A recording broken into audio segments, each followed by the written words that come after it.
இது ஒரு முக்கியமான செய்தி ஒன்றுதான். நிறைய பேருக்கு பிரயோசனமா இருக்கும். ஷேர் பண்ணுங்க. அது என்ன செய்தி என்றா, இலங்கை கட்டுநாயக்க விமான நிலையத்தில செக்-இன் டைம் நீங்க உள்ள போற டைம்ல ஒரு மாற்றத்த கொண்டு வந்திருக்கிறாங்க. இந்த மாற்றம் இன்றைய நாளிலிருந்து தான் அமலுக்கு வருது. இன்றைக்கு 17ஆம் தேதி வெள்ளிக்கிழமை அக்டோபர் மாதம் 2025 நண்பகல் 12 மணியிலிருந்து இந்த மாற்றம் அமலுக்கு வருது. அது என்ன மாற்றம் அப்படின்னா, நீங்க ஏற்கனவே வெளிநாடு ஒன்றுக்கு போகணும் என்று சொன்னா, ஏற்கனவே 3 மணித்தியாலத்துக்கு முன்னதாக போகணும்.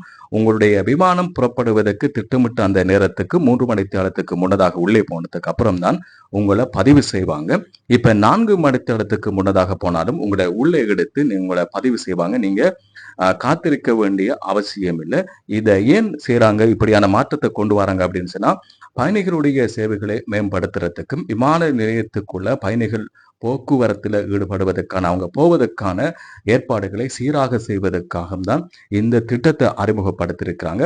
இதற்கு முன்னதாக 3 மணி நேரத்துக்கு முன்னதாக நீங்க போக வேண்டிய பயணம் இப்ப 4 மணி நேரத்துக்கு முன்னதாக நீங்க போகலாம் உள்ளே. நீங்க அதை பத்தி நீங்க யோசிக்க வேண்டிய அவசியம் இல்லை. நீங்க மாலை 6 மணிக்கு உங்களுடைய விமானம் புறப்பட இருக்கிறது அப்படின்னு சொன்னா, நீங்க ஏற்கனவே 3 மணிக்கு போவீங்க. இப்ப நீங்க 2 மணிக்கும் நீங்க போகலாம். அப்படியான ஒரு வசதியை செஞ்சு தந்திருக்கிறாங்க. இந்த தகவல் இலங்கையிலிருந்து வெளிநாடு போறவங்களுக்கும், வெளிநாட்டிலிருந்து இலங்கைக்கு வந்தவர்களுக்கும், மீண்டும் வெளிநாடுக்கு அவங்க போறதுக்கும் பிரயோசனமாக இருக்கும். இந்த தகவலை நீங்க மற்றவர்களுக்கு தெரியப்படுத்துங்க. அவங்களுக்கு பிரயோசனமா இருக்கும். இந்த பேச்சை நம்ம பேச்சை ஃபாலோ பண்ணி ஷேர் பண்ணுங்க. நிறைய விஷயங்களை உங்களோட பகிர்ந்து கொள்வதற்கு நான் தயாராக இருக்கிறேன். இப்படியான நிறைய விஷயங்களை என்னுடைய பேஜில் நீங்க பார்க்கலாம்.